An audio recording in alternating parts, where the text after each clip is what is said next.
I haven't given this guy credit yet this morning, but I will. And some of you are going to be stunned by the person I'm going to give credit to for their speech last night. And it is none other than Vivek Ramaswamy. I know you're surprised. I'm giving props to the used car salesman, but I got to do it. Okay, there's my one little dig. But in all seriousness, he did give a very, very good speech last night.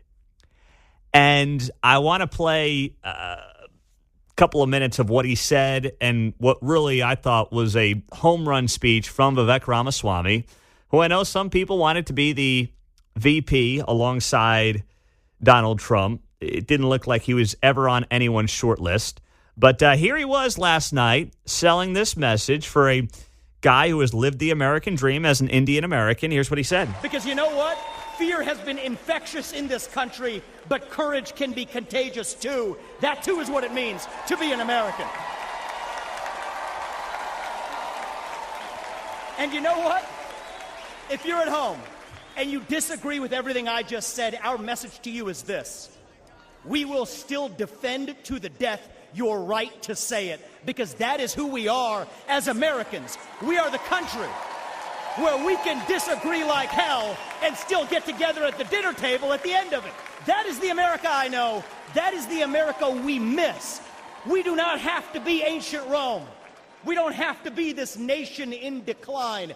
We can still be a nation in our ascent. A nation whose best days, not in some fake politician way, but in a true way, a nation whose best days are actually still ahead of us. Still on our way to that shining city on a hill, that country where no matter who you are, or where your parents came from, or what your skin color is, or how long your last name is, that you will still get ahead in this country with your own hard work, your own commitment, your own dedication, and that you know what? You are free to speak your mind at every step of the way. That is the American dream. That is what won us the American Revolution. That is what reunited us after the Civil War.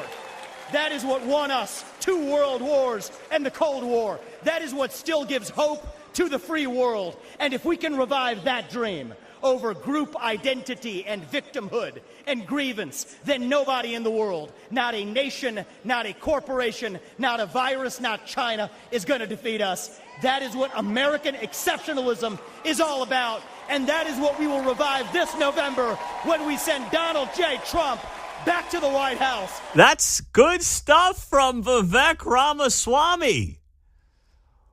I always questioned how genuine he was. I mean, some part of me felt like he was just doing a shtick and he was just like playing a role, like he was acting. And he still is a little too theatrical in his approach. I love enthusiasm. I love energy. I mean, you watched last night, a lot of the speakers had great energy. DeSantis, Sarah Huckabee Sanders, Lara Trump. But Vivek takes it from like energy to like a performance, theater. It's a fine line, and I get it. He's not a guy who's been in the spotlight for a long time. He's still new to this politics thing. He hasn't done a lot of media prior to entering, the race for president last year. But he just takes it from passionate energy to theatric in how he presents it. But I loved his line there about, getting them back to the days when you could disagree with somebody on politics, but go get a bite to eat. Sit down at the dinner table together. We used to be able to do that. I still think we can do that. I still think it's important to do that. I mean, some of the, people I grew up with, the guys that are still my best friends that we're in group chats with, I don't know how they're voting this year, but I know, they didn't vote for Trump in 16 and they didn't vote for Trump in 20. Some voted for him in 16 and then voted for Biden in 20. I haven't really gotten the update on what they're doing this year, but I don't really care. We don't really talk about it. Like, I'm going to go see these guys that I grew up with. I've been friends with for 25 years at this point, some a little bit longer, but at least 25 years. And I'll see them here in a couple of weeks. I'm going to take a couple of days and, we'll spend some time and get to visit with them. Now, maybe because Trump was nearly assassinated, it comes up in conversation. But I wouldn't be shocked if it doesn't come up at all, if politics ever come up. I mean, when you're catching up with lifelong friends, when you're catching up with family, if you're the person who's automatically bringing up politics, I mean, you've got to find some hobbies. You do. You got to get out of your own bubble because people are so much more interesting than what their politics are. And I think we're losing some of that, John. Now, I was in a fraternity, and you learn to, if you can dish it out, you better be able to take it. And I think we take ourselves too seriously, and some people can't take it. And you can't just have, maybe a glib exchange about something and say, oh, that's a good one, dude. All right, let's go get something to eat. Yeah. I mean, before all this, obviously, last week, I mean, people around the building, we've got 6 radio stations. Obviously, they know how I feel. And some of them want to talk about it. Some of them want to just poke fun. And I'm like, yeah, cool, whatever. I don't wear it as a badge of honor. I feel strongly in my beliefs. And my beliefs do, I guess, define me to an extent. But they're not the only thing that define me, right? When you think about being a father, a husband, all those things, far before you think about, what your political leanings may be. And I'm hopeful that we can dig out of that in a sense. I'm hopeful that we can get back to a place, and Vivek Ramaswamy put it very well, where all Americans can find themselves in a place where they're interacting. But here's the thing. This ties back to earlier in the week. It's difficult to do that when leaders of one political party say the other party is a threat to democracy and they call the leader of the other political party Hitler. Now, don't get me wrong. I understand a lot of people have said things about Joe Biden that also aren't nice necessarily. And, listen, we've, I think, more joked about it, but also talked about how I don't think Joe Biden's up for the job, mentally speaking. And I don't think that's like a crazy thing to say. If you want to say that's insulting towards Joe Biden, that's fine. But at no point have I said Joe Biden, is going to not allow another election to take place. Joe Biden is like some kind of a threat to democracy. I just think his ideas are terrible for the country. He's not leaving the White House. Yeah, I'm not doing any of that. And that's a fine line. Like, yes, critique your political opponents because you think their ideas are worse for the country than your ideas. That's all fair game. That's all well and good. You've got the best ideas. Their ideas stink, and here's why.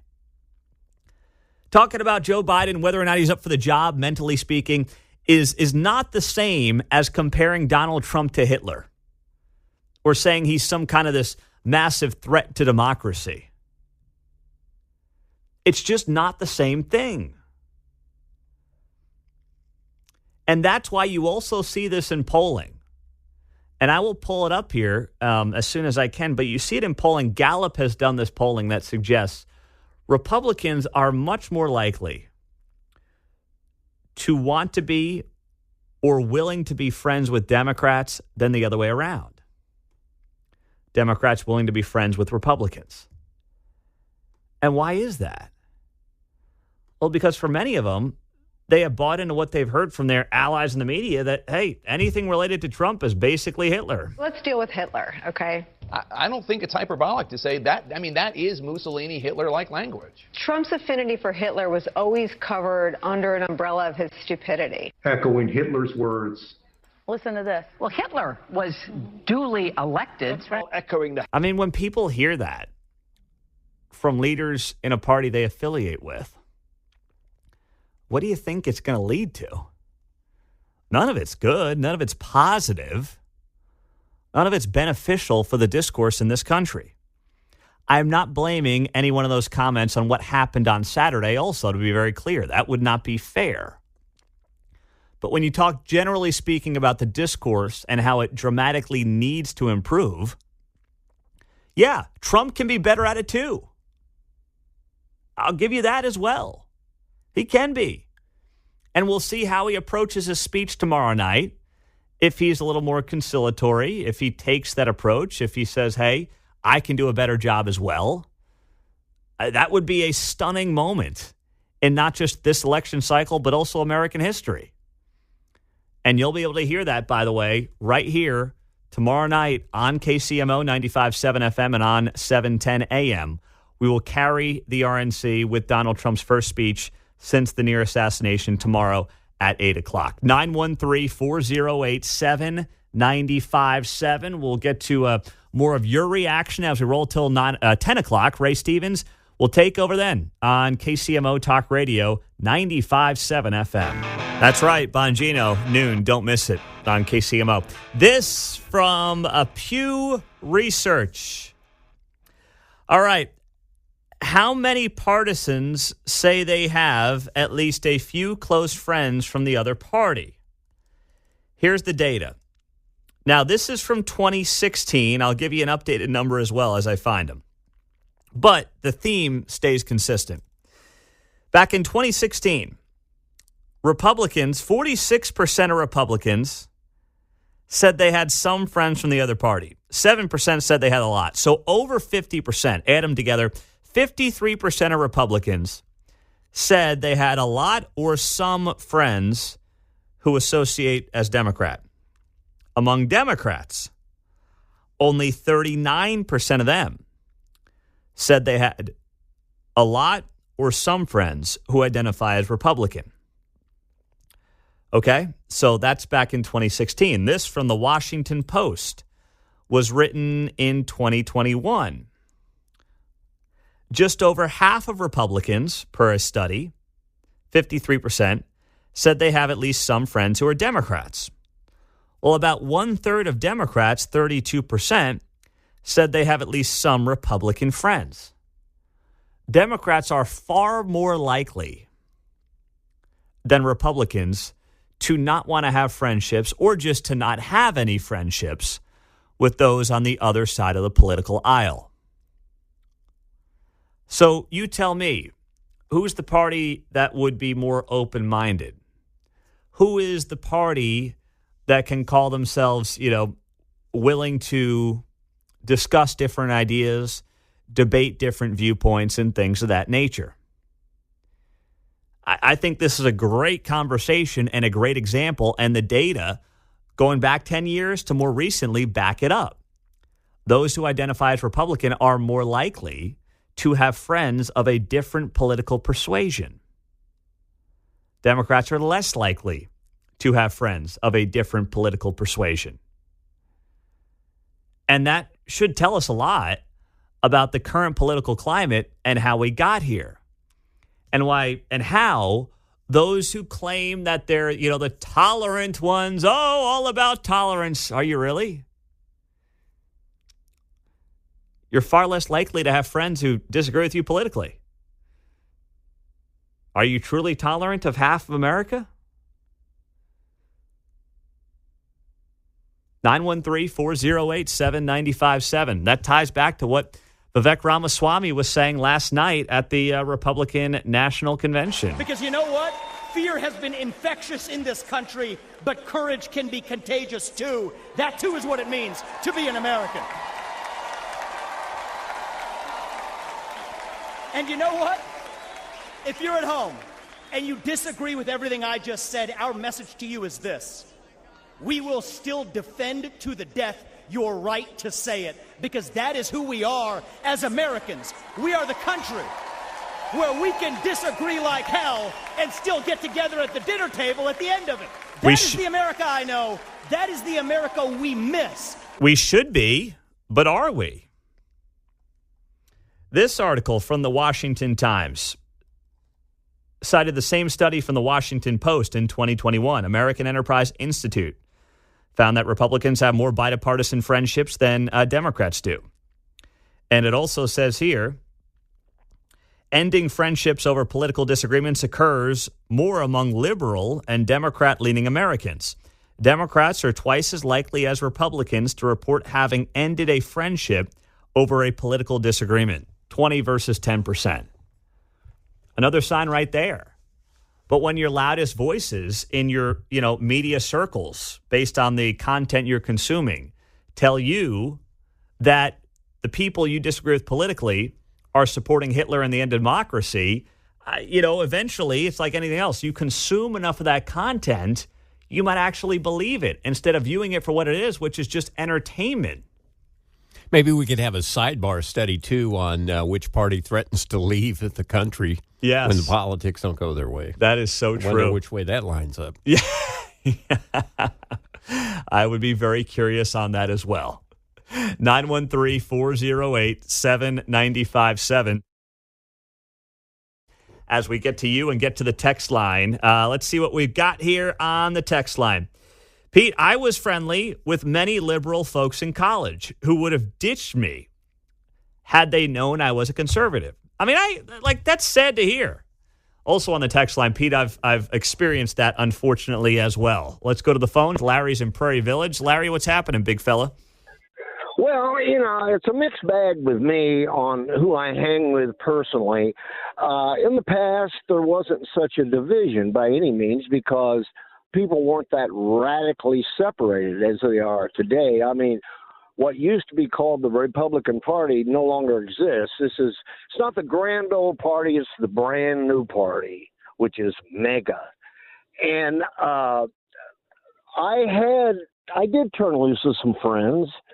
Up until the time I hung with them because I'd known these people for years. And so you're part of the problem. You're outing yourself here, Larry. That's what I'm hearing. I am. I'm saying, how can you still remain close friends with somebody that has completely lunatic ideas like Trump was robbed from the election? The election was stolen. To me, if acquaintance of mine that the moment they say that, I think, I misjudged you. You're obviously a very screwed up individual. Maybe you were tortured as a child or something. I don't know what it is. There's something. Yeah, I can't hang with MAGA. No way. I mean, I think they're probably good people. They're good to their kids. They work jobs. They do whatever. But as far as socializing, I mean, there's nothing in common. There used to be with right-wing people. Nowadays, it's just you're hanging with Trump. I think you're hanging with something deplorable. Well, so Larry, thank you. I am the problem. Thank you, Larry. I thank you for providing an incredible case study into exactly what I was just talking about. And I agree. I mean, there's no getting around it. I thank you from the bottom of my heart. Thank you very much there. That is the perfect, sad to say, case study of what I'm talking about. Larry even alluded to it. He's like, they might be decent fathers and husbands. So, you can't talk about baseball with somebody who might be a fan of Donald Trump. You can't talk about parenthood with somebody who might be a fan of Donald Trump.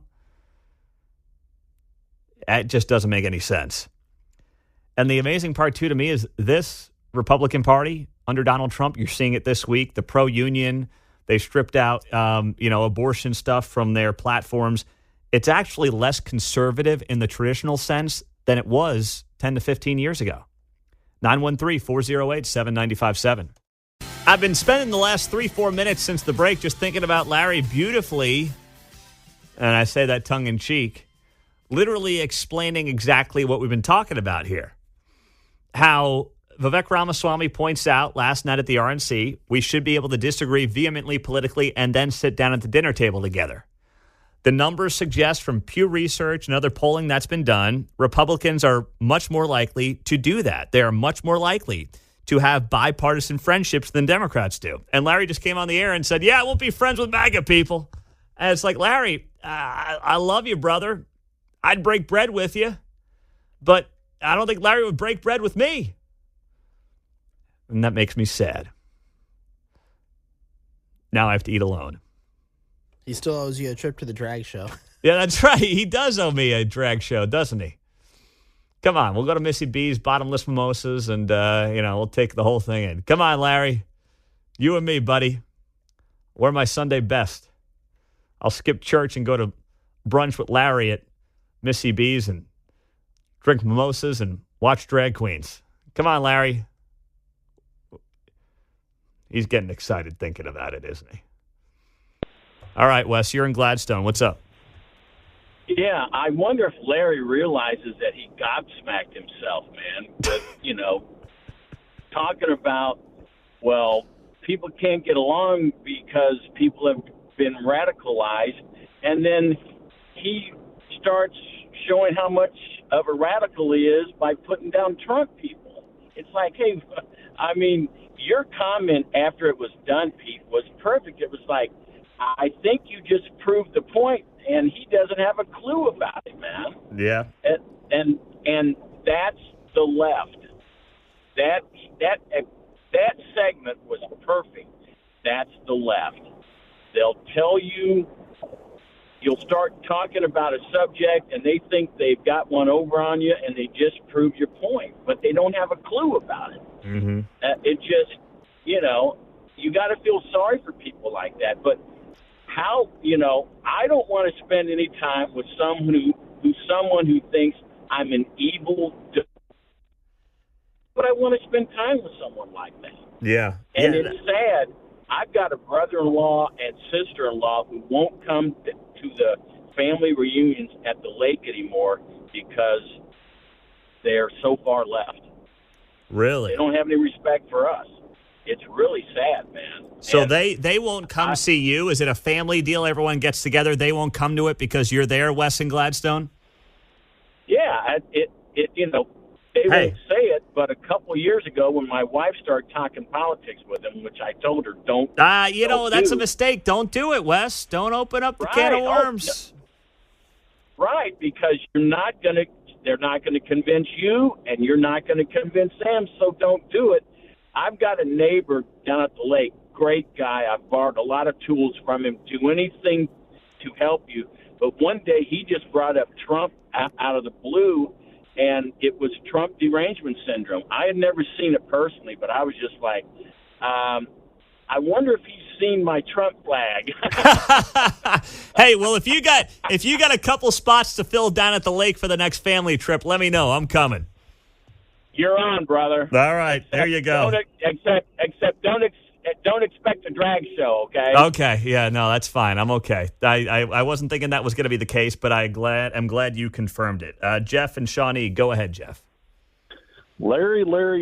I would love to take Larry out to lunch, and then we could take it over to Prairie Village and sit underneath the Ukrainian flag and eat it and discuss it.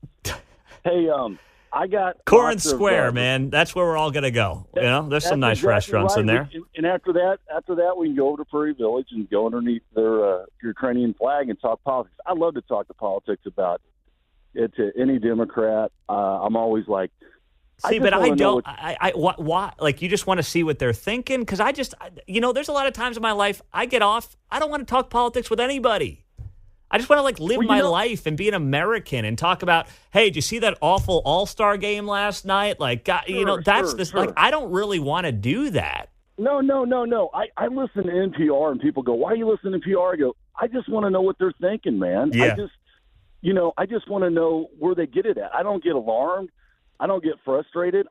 Another thing is I got on Facebook here a couple years ago, and the great thing is I've rekindled a lot of relationships with a lot of kids I went to grade school with, junior high with, and high school. The funny thing is damn near 99% of them are Republicans. So I think to myself, man, I hung out with some pretty good kids when I was little. Right? Thank you, Jeff. Take care. Bye-bye. You've always been a step ahead there, man. Okay, Bob, go ahead. You're on KCMO. Morning, Pete. I just wanted to add to what you're talking about. I have a group that I used to go to lunch with, and I say used to because after I read what I'm going to read to you, you'll know why I'm not going to lunch with this group anymore, or at least one person. As soon as Trump was convicted in New York City, I don't think the ink was dry on the paper, and I got a message. It was on a Thursday, and the Democrat in the group said, "Is there lunch tomorrow? Or do I stand alone to welcome Trump conviction as a sign of national rectitude and common sanity?" Yeah, that's just being a douchebag. It's like, come on, what are you doing? Exactly.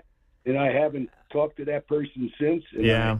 Unfortunately, it's ruined the group for me. And I answered him, and he didn't. He asked if he stands alone, and I said, yes, you stand alone. Mm-hmm. And if you'd like to know where socialist countries are, I'll give you the names.